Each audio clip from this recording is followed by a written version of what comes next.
My grandfather's will was, I thought, a final, gentle insult. He placed the vast majority of his fortune into a perplexing trust and bequeathed to me his beat-up old car, saddled with a bizarre final errand, to hand-deliver 4 sealed letters to 3 strangers. It struck me as a pointless, sentimental squandering of my valuable time. I was completely unaware that it was, in fact, a map. A map meticulously designed to lead me away from the man I had become and toward a future I never knew I wanted. The reading of the will began in a room that felt older than time. The day my grandfather Thomas Miller's will was read was the day my own carefully architected 10-year plan was meant to lock into place. I sat in the stifling, mahogany-paneled office of his estate lawyer, Mr. Albright, a man who seemed as ancient and layered with dust as the leather-bound legal books that lined his walls. In my head, the numbers were already spinning. At 30 years old, I was a senior analyst at a hyper-competitive equity firm in Chicago. I was good at my job, lethal even. I viewed the world as a complex ledger of assets and liabilities, and my grandfather's passing, as much as I had genuinely loved him, was, in the cold, hard calculus of my life, a significant asset. For over a year, I had been meticulously planning my exit strategy. The inheritance I anticipated, a sum I had conservatively projected in the low 8 figures, was destined to be my seed capital. I would sever ties with my firm, launch my own leaner, more aggressive operation, and finally, truly commence my life. I did love my grandfather, but my love was colored by a kind of affectionate condescension. I'd always seen him as a man of profound, yet entirely impractical principles. His life was a quiet collection of restored antique furniture, half-read history books, and a gentle, and in my opinion, and profitable generosity. He saw the world as a place of intricate, interconnected stories. I saw it as a marketplace. Mr. Albright, after a theatrical clearing of his throat that seemed to stir the very motes of dust in the air, began to read. I feigned attentive listening, my gaze fixed on his face with an expression of manufactured solemnity, but my mind was already laying out the floor plan for my new downtown office. He droned through a series of small, predictable bequests to a handful of his preferred charities, and then he arrived at the main event. The bulk of my remaining estate, he read, his voice a dry, reedy instrument, a portfolio valued at approximately $12 million as of last quarter, is to be placed in a discretionary trust to be administered by this firm, with investment management delegated as needed. I leaned forward imperceptibly, my heart giving a single, hard, greedy thump against my ribs. To my only and beloved grandson, Jacob, the lawyer continued, and I held my breath, the air in my lungs suddenly as valuable as a blue-chip stock. I leave 2 items. 2. The word hung in the air, a discordant note in the symphony of my ambition. First, Albright said, my 1992 Ford Crown Victoria, with all my love, in the hopes that it will remind him that the most valuable journeys are not always the fastest. I just stared at him. The Crown Victoria, a 30-year-old, boat-like sedan that perpetually smelled of pipe tobacco and old paper, felt like a joke, a terrible punchline. And second, the lawyer intoned, reaching down to place a small, exquisitely carved mahogany box on the polished surface of the desk. I leave him this with a single, final, and legally binding condition. I looked from the box to the lawyer. My meticulously crafted 10-year plan, my entire future felt like a ruin. I had been so close I could taste it. A dismissive rage, cold and clean, settled in my chest. I stood up. Thank you for your time, Mr. Albright, I said. My voice the clipped, professional instrument I used to terminate underperforming assets. You may keep the car and the box. I won't be playing games. I am not interested in sentimental errands. I was about to walk out of that office, out of his life, out of the whole ridiculous, disappointing story. Mr. Miller, Albright's voice stopped me at the door. You'll want to hear the condition, because it controls everything. He peered at me over the top of his reading glasses, a flicker of something that might have been pity in his eyes.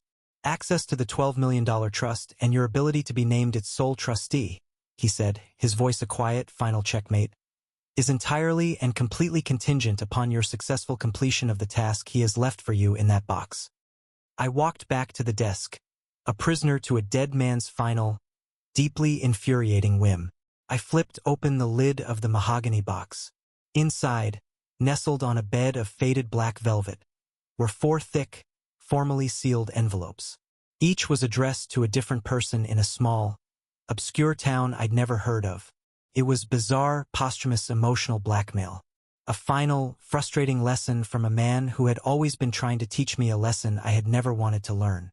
But the money, the real money, my money, was tethered to it. I didn't have a choice. I took the keys to the ridiculous old car. I took the box of strange, inconvenient letters. I had no idea my grandfather hadn't just sent me on a wild goose chase. He had given me a map of who he was and who I could be. The first lesson arrived the moment I turned the Crown Victoria's heavy key. I walked out of the lawyer's office and into the harsh Chicago sunlight, the keys to my grandfather's 30-year-old Crown Victoria feeling like a small, insulting weight in my hand. The mahogany box of letters was tucked under my other arm.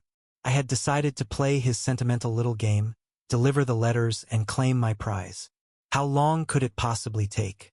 The car was parked in the firm's private garage, a dusty, boat-like beige relic. It was surrounded by a fleet of sleek, modern, German-engineered symbols of success. My own car was an Audi R8. This was a particular, and I was sure, very deliberate kind of humiliation. I dubbed it the Admiral. The first leg of the journey felt like quiet, seething torture. The car had no GPS, no Bluetooth, no climate control that worked with any reliability. It just had a cassette player and a worn cardboard box of my grandfather's old jazz and blues tapes. The Admiral's slow lumbering on the interstate was its own kind of hell for a man whose entire life was a relentless, obsessive pursuit of moving faster and acquiring more than everyone else. I pulled the first of the 4 envelopes from the box on the passenger seat. The address was for a man named Mr. Elias Vance in Hollow Rock, Pennsylvania, a Rust Belt town I would normally see only as a blur from the window of a plane on my way to somewhere important. I arrived in Hollow Rock 2 days later. It was a place that time and the economy had clearly forgotten. The main street was a sad collection of boarded-up storefronts and a few lonely, surviving businesses. One of those businesses, a small but immaculately kept woodshop with the words Vance and Son, fine carpentry, hand-painted on the window, was my destination. I walked in, the chime of a small bell above the door a cheerful old-fashioned sound.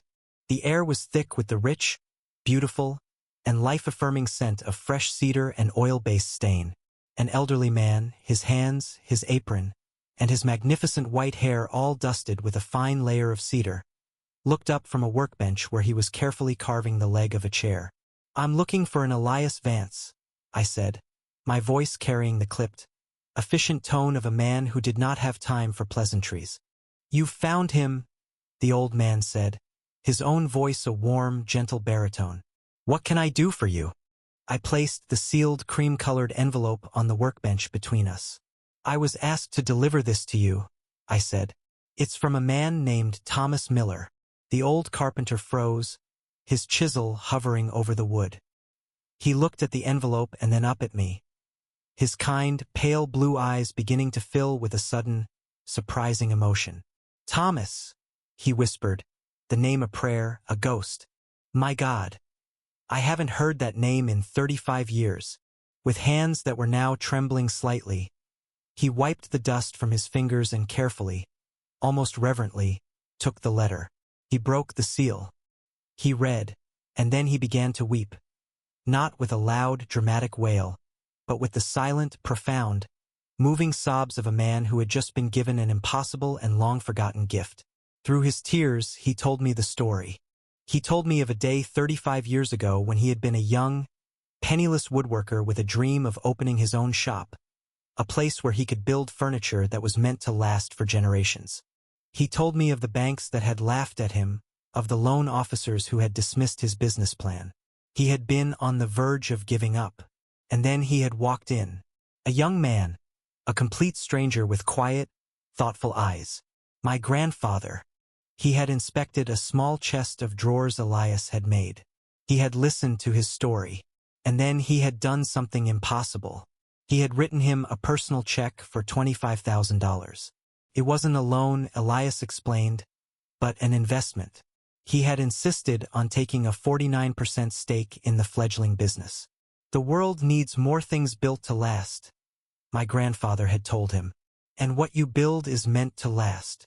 That money, he told me, had been the start of everything. Of his workshop, of his life, of his family. This letter, he said.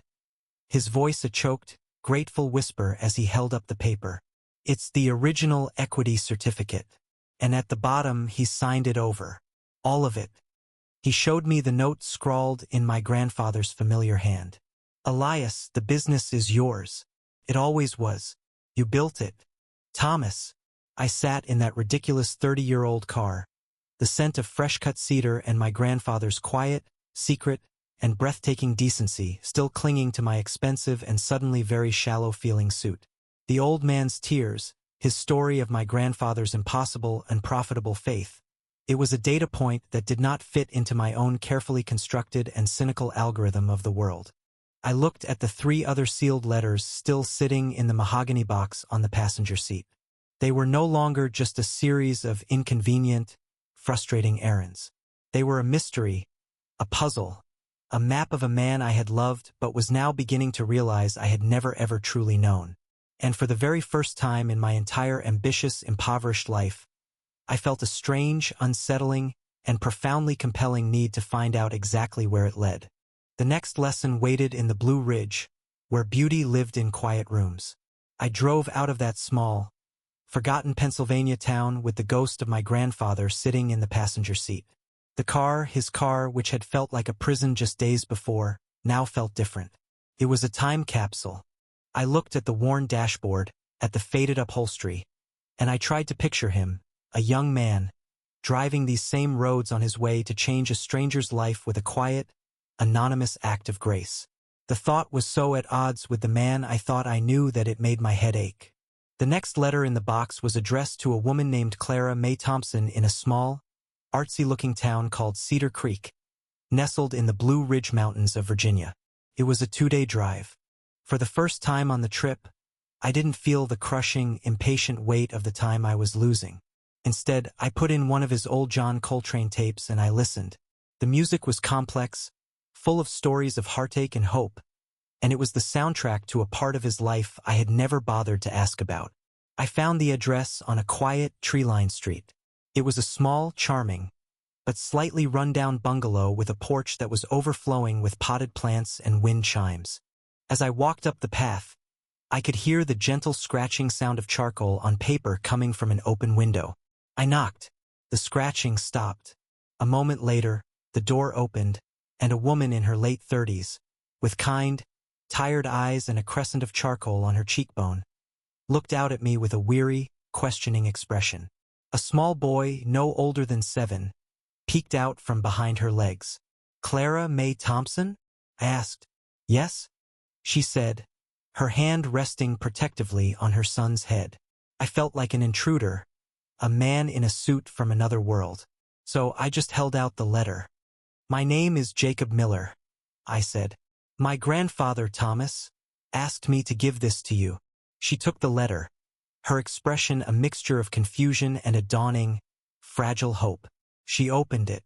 I watched as her eyes scanned the page, and her entire body seemed to relax. A tension I hadn't even noticed she was carrying simply melting away. She didn't weep like the carpenter had. She just smiled. A slow, brilliant, and unbelievably beautiful smile of pure, unadulterated relief. "I always hoped he was real," she whispered, more to herself than to me. She invited me in for a cup of tea and told me her story. She had been a young, struggling artist, a single mother with a mountain of medical debt after her son had been diagnosed with a severe chronic illness years ago. She had been on the verge of giving up her art, of selling her supplies and getting a real job, when the first letter had arrived from a law firm. An anonymous patron, the letter had explained, had paid off her son's medical bills in full. A year later, a monthly stipend began to arrive, just enough to cover her mortgage and groceries. "It was like having a guardian angel," she said. her voice full of a quiet, wondrous awe. It was the gift of freedom. It allowed me to not just survive, but to create, to be a full-time mother and a full-time artist. The letter I had just delivered, she explained, contained the final, paid-in-full deed to her home and a simple handwritten note. She showed it to me. "The world needs more beauty." My grandfather's familiar script read, "Thank you for making it. Now you are free." "Thomas." As I was getting back into my car, she called out to me. "Mr. Miller." I turned. "Your grandfather," she said, a thoughtful, knowing look in her eyes. "The lawyer would sometimes include a personal note from him. He spoke of you once." I just stared, my own heart giving a strange, unexpected lurch. "He said you had a gift for seeing value in things," Clara recalled, "but a heart that was still learning to see the value in people." I drove away from the artist's small, happy house, her words, my grandfather's words, echoing in the quiet of the car. A heart that was still learning to see the value in people. It was not a criticism. It was a lesson, a final piece of homework from the wisest teacher I had ever known. I looked at the 2 other sealed letters still sitting in the mahogany box. My journey was no longer a mystery. It was an education, and I was, for the very first time in my life, finally starting to understand the curriculum. Redemption met me in Detroit, tough and unblinking. The drive from Virginia to Detroit, Michigan was a long and surprisingly contemplative one. I drove with the windows of the old Crown Victoria down. The blues from my grandfather's cassette tapes a quiet, rustic soundtrack to the transition from rolling hills to industrial plains. I was no longer the impatient, angry man who had left Chicago a week ago. That man was a stranger to me now. I had become a pilgrim collecting my grandfather's secret stories. I was beginning to understand that his true fortune was not the one sitting in a trust fund. It was the one scattered in small, beautiful pieces all across this country. The 3rd letter took me to a gray, gritty city that felt a world away from the sun-drenched mountains of Virginia. The address was a sprawling youth sports complex in a rough neighborhood on Detroit's east side. The man I was looking for, a Mr. Marcus Thorne, was a tough, no-nonsense, and intimidating-looking man in his late 60s who ran the center with the disciplined authority of a drill sergeant. He was not a man who wept. He read the letter from my grandfather with a grim, unreadable expression. "Thomas," he said, shaking his head, a small, gruff, and almost imperceptible smile touching his lips. He always found the last word. He then told me a story that completely and totally shattered the last of my preconceived notions about my quiet, gentle grandfather. He and my grandfather, Thomas, 35 years ago, had been business rivals, fierce and often ruthless competitors in the world of urban development. And my grandfather, he told me, had beaten him in a single, brilliant and strategic deal. He had outmaneuvered him and had, in the process, destroyed his company. Marcus had lost everything. He had been a broken and a very bitter man. Years later, Thomas had found him. Marcus had thought he had come to gloat, but he had not. He had come with a proposition. He had bought this derelict plot of land, the site of a former factory, and he had offered to fund this youth sports center, a place for the at-risk youth of Marcus's own forgotten hometown, on one condition, that Marcus be the one to run it. "I always respected you, Marcus," my grandfather had told him. "You were a good fighter. Now it's time to fight for something that actually matters." The letter I had just delivered, he told me, contained a final, massive, restricted donation to the center's endowment fund, a sum that would guarantee its existence for the next 30 years. It also contained a short, personal note. Marcus showed it to me. "Checkmate, old friend." Thomas. I walked out of that community center, my mind reeling. My grandfather had not just been a kind, principled man. He had been a brilliant and profoundly compassionate strategist. He had not just given handouts, he had created opportunities. He had redeemed his rivals. He had, in his own quiet, powerful way, been changing the world one small, secret act at a time. I was on the last leg of my journey now, the long, final drive back home to Chicago. I had one letter left in the mahogany box on the passenger seat. I picked up the final sealed envelope, and my blood ran cold. The letter was not addressed to a stranger in a distant, forgotten town. The elegant, familiar script on the front of the envelope was an address I knew all too well. It was my own, my expensive, high-rise, empty apartment. And the final name on my grandfather's list, was not a stranger's. It was mine, Jacob Miller. I stared at my own name written in my grandfather's hand. This entire journey, this long, strange, transformative pilgrimage, had all, in the end, been leading me right back to myself. The first 3 letters had been about his past. But this one, this final and still unopened letter, this was about my future. And I was suddenly, completely, and totally terrified to find out what was inside. The last lesson was addressed to me, waiting in my own apartment. I drove the final leg of my journey in a state of quiet, contemplative silence. I arrived back in Chicago, a city that now felt foreign and strange. My own sleek Audi was waiting for me in the garage of my high-rise apartment building, a silent, glittering monument to a life I no longer recognized. I parked my grandfather's dusty 30-year-old Crown Victoria beside it, and I knew in that moment that the old, beat-up sedan, the car that smelled of pipe tobacco and old blues tapes, John Lee Hooker and Muddy Waters, was the most valuable thing I owned. I went up to my apartment. It was a space I had once been so proud of, a minimalist and brutally expensive testament to my own success. It was all clean lines and cold glass and a stunning panoramic view of a city I had wanted to conquer. Now it just felt empty. The mahogany box with the final letter sat on my polished concrete coffee table. My own name, Jacob Miller, written in my grandfather's familiar script, stared up at me. With a hand that was not entirely steady, I opened the final envelope. My dearest Jacob, the letter began. If you are reading this, it means you have done it. It means you have completed your journey, and it means you have met the people who were the true and most valuable treasures of my life. I hope you listened to their stories. I hope you saw the beauty in their small and quiet and profoundly decent lives.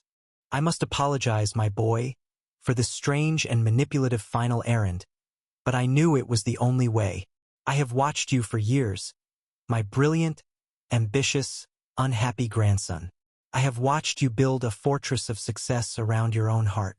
I could not leave you my fortune. Not yet. Not until I was certain I had first given you a small piece of my own soul.